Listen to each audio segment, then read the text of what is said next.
Bonjour, bien-aimés dans le Seigneur.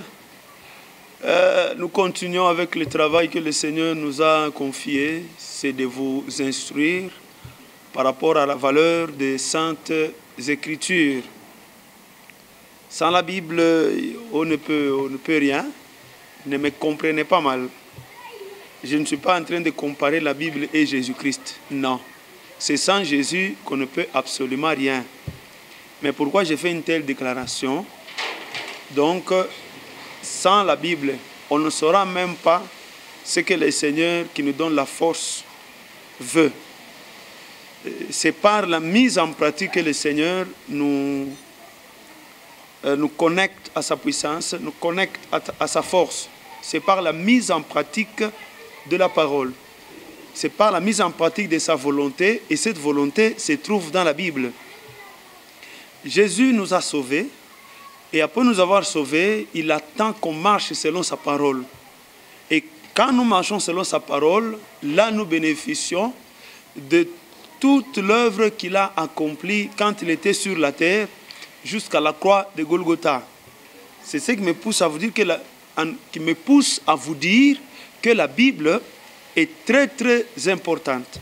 Si tu ne l'as pas, tu ne bénéficieras pas des privilèges, même de la foi chrétienne. Si tu ne l'as pas, tu n'auras pas la connaissance, selon ce que l'apôtre Pierre nous dit, par sa divine puissance.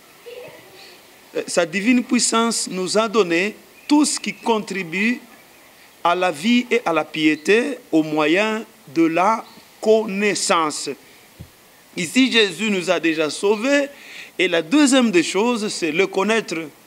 C'est ce que l'apôtre Paul dit aussi à Timothée. La volonté de Dieu, c'est que tous les hommes soient sauvés et qu'ils parviennent à la connaissance de la vérité. Nous sommes arrivés à un chapitre très très important. C'est comment comprendre la Bible. Il y a des choses que nous devons savoir. Ces choses-là nous permettront de bien comprendre les Saintes Écritures. Écoutez, bien-aimés. D'abord, nous sommes tous appelés à comprendre. Tous sans exception. Je vous ai dit la fois passée, il y a ceux-là qui comprendront juste par la lecture. Ce sont des gens qui ont la grâce de comprendre.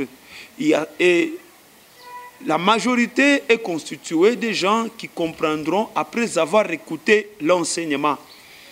Nous serons tous enseignés de Dieu. Le Saint-Esprit nous enseignera toutes choses, mais nous devons savoir les moyens que le Saint-Esprit utilise pour nous faire connaître la pensée de Dieu, pour nous donner la connaissance. Quels sont ces moyens-là?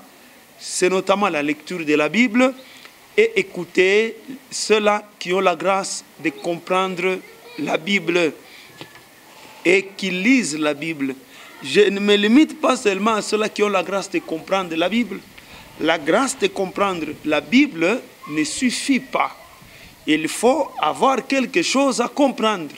Si tu n'as pas la Bible, même si tu as la grâce de comprendre la Bible, tu n'enseigneras absolument rien.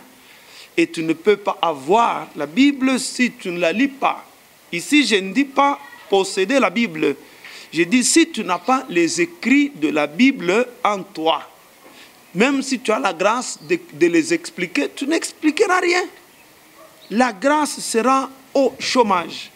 C'est un don quand même particulier qui demande beaucoup de temps à consacrer au Seigneur.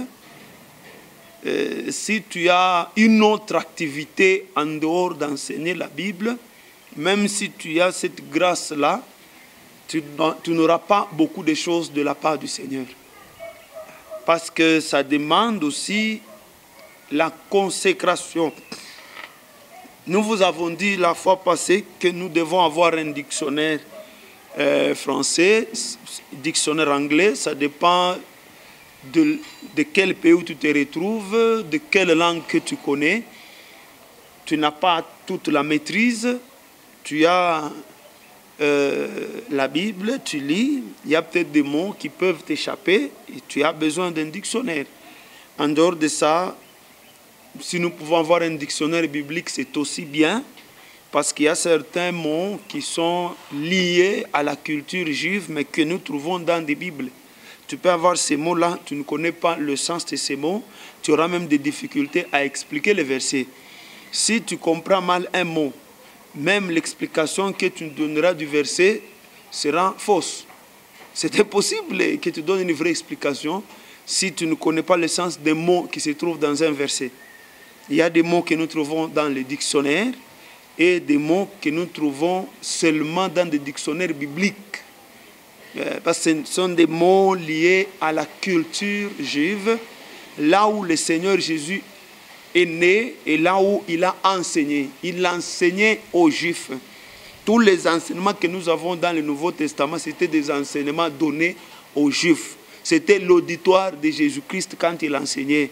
Mais comme c'était l'enseignement, pas pour une nation, mais l'enseignement pour l'âme. Voilà pourquoi nous nous sentons directement concernés. Et nous ne pouvons pas dire que cette lettre a été écrite pour telle ville, telle autre ville. Non. Tout ce qui est écrit dans la Bible, peu importe le nom de la ville ou des saints à qui cela est adressé, nous sommes aussi des saints, nous avons les mêmes besoins. Si c'est le lait, les saints ont besoin du lait. Si c'est la nourriture solide, partout dans le monde, les saints ont besoin de la nourriture solide que nous trouvons dans les Saintes Écritures. Il faut avoir le Saint-Esprit parce qu'avec les deux dictionnaires, tu connais le sens du verset, tu sais expliquer littéralement les versets. Or, la Bible n'est pas là pour connaître la maîtrise de la langue. La Bible est là pour que la pensée de Dieu nous soit transmise. Alors, tu comprends d'abord littéralement les versets, mais pour entendre la voix de Dieu et avoir la pensée de Dieu, tu as besoin du Saint-Esprit. Pourquoi le Saint-Esprit? Parce que c'est le Saint-Esprit qui a inspiré tous ceux-là qui ont écrit. Juifs ou non juifs, tous ont été inspirés par le Saint-Esprit. Donc quand il a donné l'inspiration, c'est-à-dire qu'il avait une pensée à transmettre aux enfants de Dieu. Seul le Saint-Esprit peut nous transmettre sa pensée par la Bible. Tu peux avoir la Bible, mais tu as un autre esprit. Tu es animé par un autre esprit. Tu verras, tu auras la pensée de l'esprit qui t'anime. Quand la Bible parle de fausses doctrines, ces fausses doctrines-là, présentes dans les assemblées, utilisent comme documentation la Bible. Mais la Bible peut être là, mais c'est un autre esprit qui t'anime. Tu vas transmettre la pensée de cet autre esprit toujours en utilisant les écrits bibliques. Donc avoir la Bible ne suffit pas. Comprendre littéralement la Bible ne suffit pas. Parce que tous ceux-là qui ont la maîtrise de la langue ont la facilité de comprendre littéralement la Bible. Mais ils ne peuvent pas détecter la pensée de Dieu. La pensée de Dieu n'est transmise que par le Saint-Esprit. Il vous enseignera toutes choses, c'est-à-dire il utilisera seulement la Bible. Bien-aimés dans le Seigneur, chaque fois que moi je vois l'église, je vois un auditoire. Dans ce même auditoire, un seul auditoire, il y a les élèves, les étudiants de toutes classes confondues. Depuis la maternelle jusqu'à la maîtrise, ils sont dans un même auditoire. Tous ces étudiants-là, élèves-là, ont comme support ou documentation la Bible. Même celui qui vient à peine de croire aujourd'hui, sa documentation, c'est la Bible. Celui qui enseigne la parole de Dieu déjà dans l'assemblée, sa documentation, c'est la Bible. Mais quand le Saint-Esprit se met à parler, toujours par la même Bible, dans le même auditoire, mais chaque classe reçoit sa leçon du jour. Chaque classe reçoit sa leçon du jour. Donc celui qui est devant Dieu, celui qui est devant le Saint-Esprit, qui qu'il soit, il apprendra toujours quelque chose de nouveau. Il sera toujours étonné. Si vous êtes à un endroit où rien ne vous étonne des jours et des jours, donc Dieu ne passe pas par là. Notre Dieu, il est le Dieu de la diversité. Il est le Dieu qui peut étonner tout le monde. Pourquoi l'apôtre Paul pouvait un jour, à une étape de sa vie, faire cette déclaration en disant « nous connaissons en partie ». Pourquoi il a dit ça? Parce que chaque jour, devant le Saint-Esprit, il était toujours surpris. Ce qui fait que beaucoup de gens ont du mal à aller dans des assemblées. Ils trouvent que c'est normal même de s'absenter. C'est parce qu'il n'y a rien de nouveau. Là où il n'y a rien de nouveau, donc Dieu n'est pas là. Il est le Dieu de la diversité. Il est le Dieu qui étonne. C'est ce que la Bible dit. Il est le Dieu qui étonne. Là où il n'y a rien d'étonnant des jours et des jours, Dieu ne passe pas par là. Je vous dis vrai, Dieu ne passe pas par là. Là où Dieu passe, lisez attentivement la Bible. Les gens croyaient tous les jours. Posez la question aux apôtres. La Bible nous dit régulièrement, ils croyaient. Un jour, une année après avoir rencontré Jésus-Christ, Jésus-Christ dit quelque chose, il accomplit certaines œuvres. La Bible dit, ils crurent. 6 mois après, ou les jours suivants, Jésus-Christ dit des choses qui les surprennent. Il accomplit des choses étonnantes. La Bible dit, ils crurent. Là où il y a Dieu, les gens croient tous les jours. Je ne dis pas les gens acceptent le Seigneur tous les jours. Non, ils croient tous les jours. C'est-à-dire, ils disent tous les jours, non, Dieu ne dépasse notre entendement. Comme il est écrit dans le livre de Job, Dieu fait de grandes choses. Des choses qui dépassent notre entendement. Dieu est grand et sa grandeur nous échappe.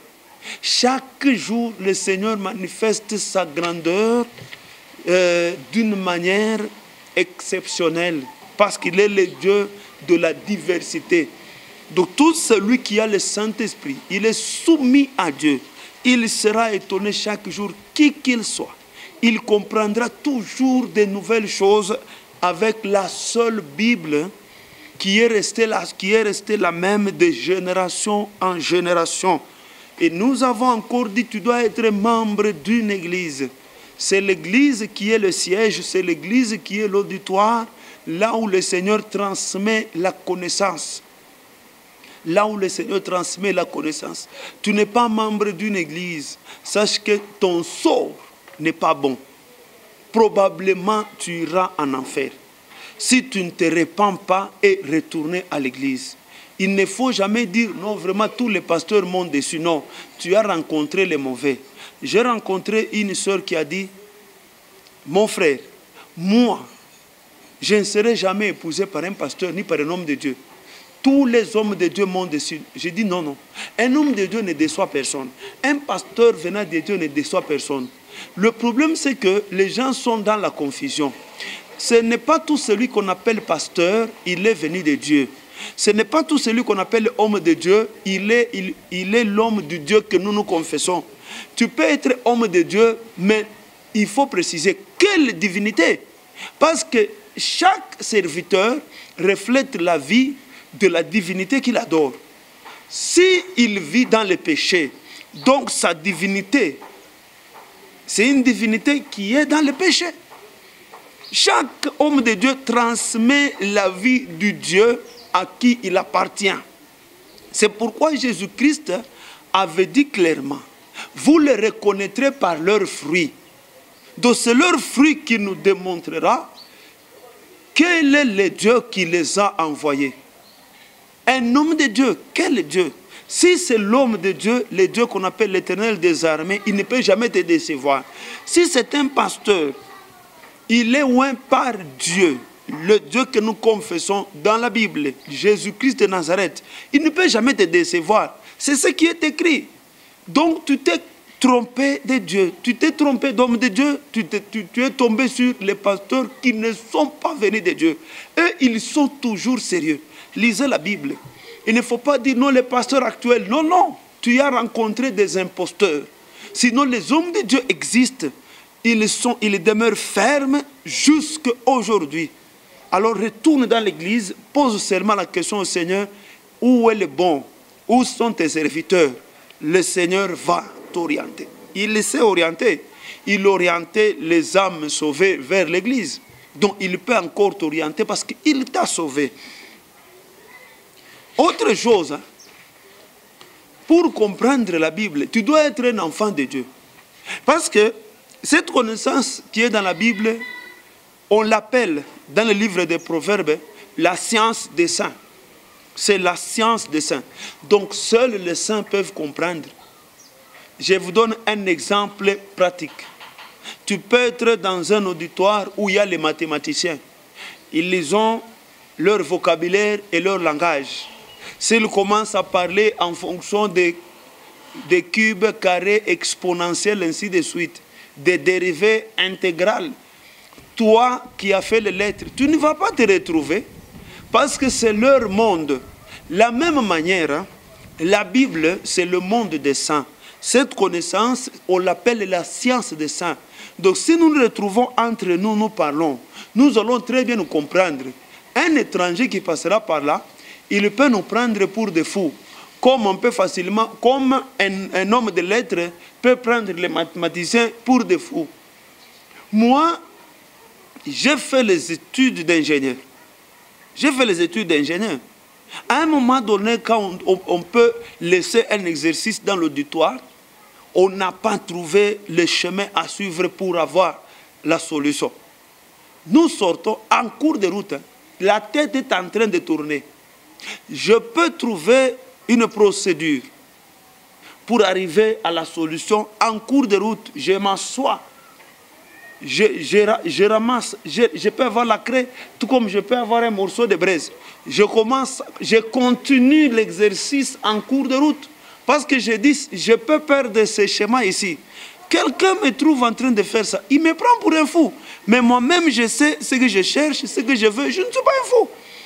Donc c'est la science des saints. Si tu es un enfant de Dieu, moi je te dis ceci. Tu es destiné à tout comprendre. Le monde de Dieu, c'est le monde de la foi. Tu acceptes d'abord la vérité et tu verras les choses s'accomplir après. Ne t'ai-je pas dit, si tu crois, tu verras la gloire de Dieu. Crois d'abord que, comme tu es un enfant de Dieu, tu comprendras. Je répète, crois d'abord que, comme tu es un enfant de Dieu, tu comprendras les saintes Écritures. Ça, c'est très important parce que c'est une science qui t'est destinée. Tu as tout ce qu'il faut pour comprendre. Sois tranquille. Je répète, tu as tout ce qu'il faut pour comprendre.